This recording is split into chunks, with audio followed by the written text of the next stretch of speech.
we certainly anticipate having some reserves be, conservation restrictions on private land as well.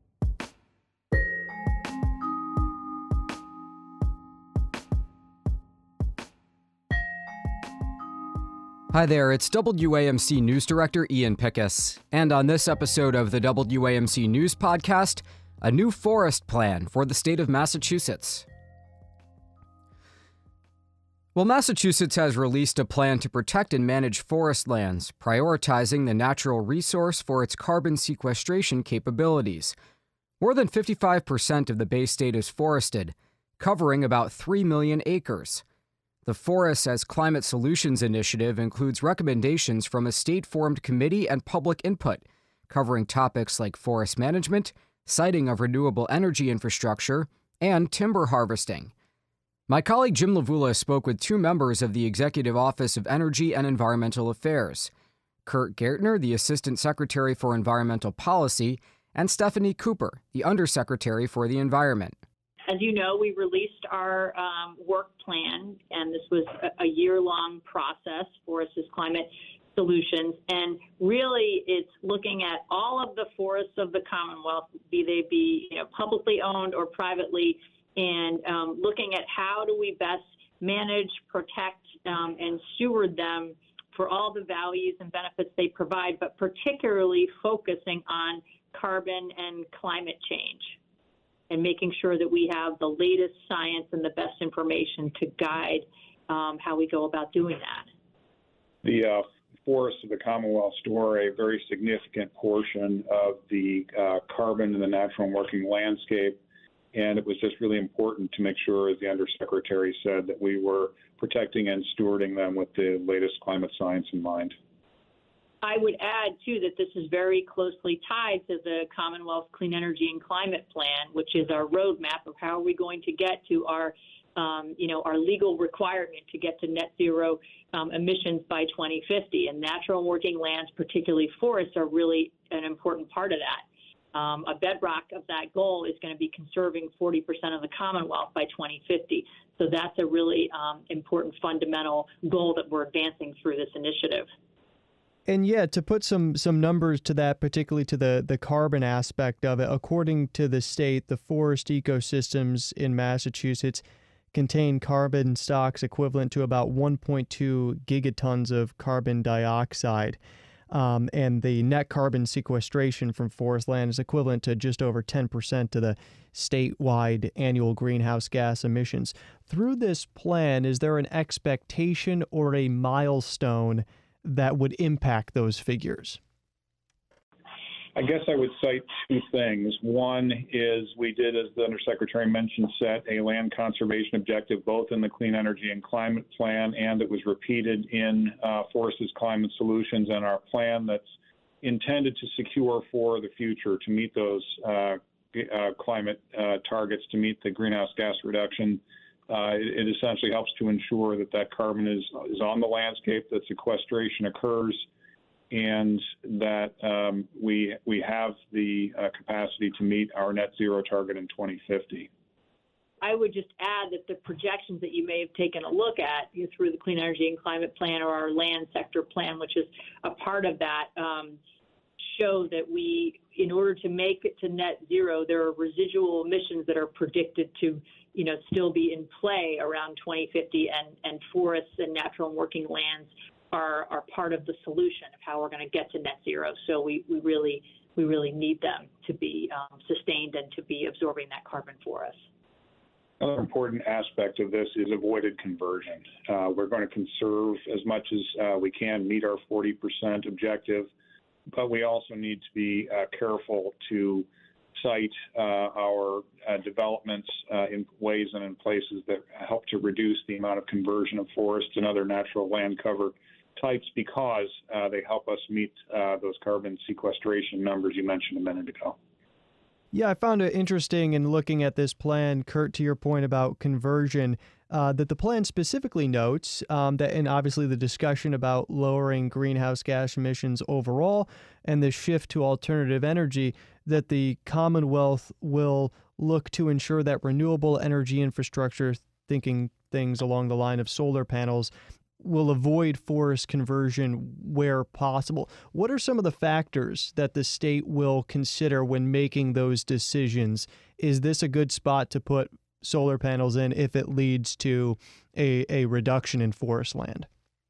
Well, I would cite a couple of things. One is that the administration and allies have just completed work on the Energy Infrastructure Siting Commission that relates to being very careful and judicious in our work. There is some legislation expected to come from that gets at siting suitability, not just for solar, but for all varieties of infrastructure that are important here. And that those siting suitability criteria would look to avoid areas to the extent possible that are, for example, priority habitat or forested. We know we can't entirely avoid, but we do want to be strategic in our siting. And the other thing I would mention is that the response and the report of the committee itself calls for, as you say, judicious siting of solar. And the administration is in the process of reconsidering its smart solar program and the criteria for that program. It essentially amounts to the type of financial incentive provided and where you can earn certain types of incentives for solar siting. But the general idea being that we want to avoid conversion where we can, again, for energy facilities, and encourage siting of solar on places like parking lots and on top of buildings where we can both gain the renewable energy benefits we're looking for and avoid impacts to forested land. I would just add that, sort of bigger picture, it's about its administration-wide approach to balance all of these important goals and move them all forward at the same time. So the conservation goals, the clean energy goals, the important affordable housing goals, and sustainable economic development at the same time. Two other quick things. The state's Department of Energy Resources and Mass Audubon and some allies both did some studies, some work on siting of solar that also get at the question you're asking. Can we site solar in ways that has a lower footprint, lower impact on natural resources? And both of those, the administration's own tool and one done by some other conservation organizations, speak to the ability to do that. And show that it's very possible. When it comes to forest management, this plan notes that the state will largely pursue passive management instead of active management actions such as thinning, fire prevention on state forest land. Why go with passive management in these areas?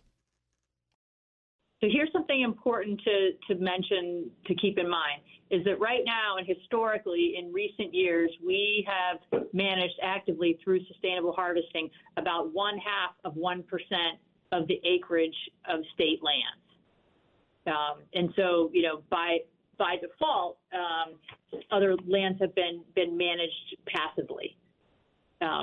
So what we're saying is that now going forward, we're going to continue targeted active management. We think it's important, and we have specific goals that we want to advance. And then we're also going to more consciously manage lands passively, so establish more forest reserves where we're promoting older forest conditions. And then we're also going to be doing monitoring and scientific studies to evaluate the results of passive management versus active. So this plan is really about an all-of-the-above approach across the landscape. So we are going to be doing both. But I do think it's just important to note that, historically we've been managing actively at a pretty low level, which is partly, reflective of, deploying our resources in ways where we can be, overseeing projects really well. And you mentioned the reserves there. The plan lays out a goal of establishing reserves on 10% of all forest land in Massachusetts, about 300,000 acres. And we've been discussing this 40% target as well in terms of conservation. What are some of the ways the state plans to meet that goal in terms of easements, landowners willing to sell to the state, anything along those lines? Well, there's a variety of ways in which we intend to approach that. I think, first of all, we will take a look at existing state land holdings for locations that are appropriate for reserve designations. The administration has also already set aside $8 million, partially for grants to other organizations and partially for state acquisitions with reserves in mind. So we're going to acquire additional presently unconserved land with the objective of having additional reserves. And critically, we're also going to look to allies, partners in the conservation space, whether that's municipalities, some of our land trust colleagues, and really look at a partnership that achieves that 10% across forested land owned by a whole variety of entities. So I would just add to that that could include, designating, say, existing property owned by a land trust could be designated as a reserve. It could also include, as Kirk just said, new acquisitions. And when you asked the question, you mentioned easements, which we call conservation restrictions. So we certainly anticipate having some reserves be, conservation restrictions on private land as well. There's an economic side, of course, to forestry and forest land, particularly to the Bay State. Forestry and related industries support almost 38,000 jobs, $3.1 billion in labor income, $9.2 billion in output, figures according to the state. Do you expect this plan to have any sort of economic impact when it comes to those numbers, those industries? Well, I'd say there's a couple of aspects of the Forest's Climate Solutions that have not yet come up in this conversation. One is that we have an aspect or a branch of the initiative that focuses on working with forestry businesses and makes an effort to improve the sustainability of those businesses, to improve the wood product use. As we harvest wood, our climate objectives are best met by long-lived wood products. And we have increased the amount of funding going through what's called our Working Forest Program to assist forest landowners, to assist the business environment you just talked about with those sorts of activities. We are mindful of that the sort of management we're talking about in our response is very important to those working in the industry. Yeah, and obviously our overall goal is to keep our forests as forests. And so one of the ways that we get at that, given that most are privately owned, is that we help help support landowners to hire a professional to help them, create a long-term forest management plan. So whatever their goals are for their property, whether they're passive or active, whether they're related to carbon or wildlife, or whatever, or wood products, that we help those plans be developed, and then that often leads to hiring a harvester to do some timber harvesting on a property, which has an economic benefit. So we are mindful of that in the way that we deploy our resources and created the different aspects of this program. We also, when crews are in the field performing a forest management project, we are also providing funding for those projects to incorporate some of the better state-of-the-art practices relative to management. One of them is use of something called a timber mat. It helps to avoid soil and other environmental impacts and the release of carbon. We're also providing a number of other incentives through a new program called CSIP. I'm not going to remember the name of the acronym. No, we can get it for you, but it's promoting climate-oriented forestry. In any event, there's a number of new funding mechanisms that are industry and landowner intended to help with practices. And to follow up on that, will this plan lead to any more regulations, restrictions for industry or landowner as it pertains to forestry and forest practices?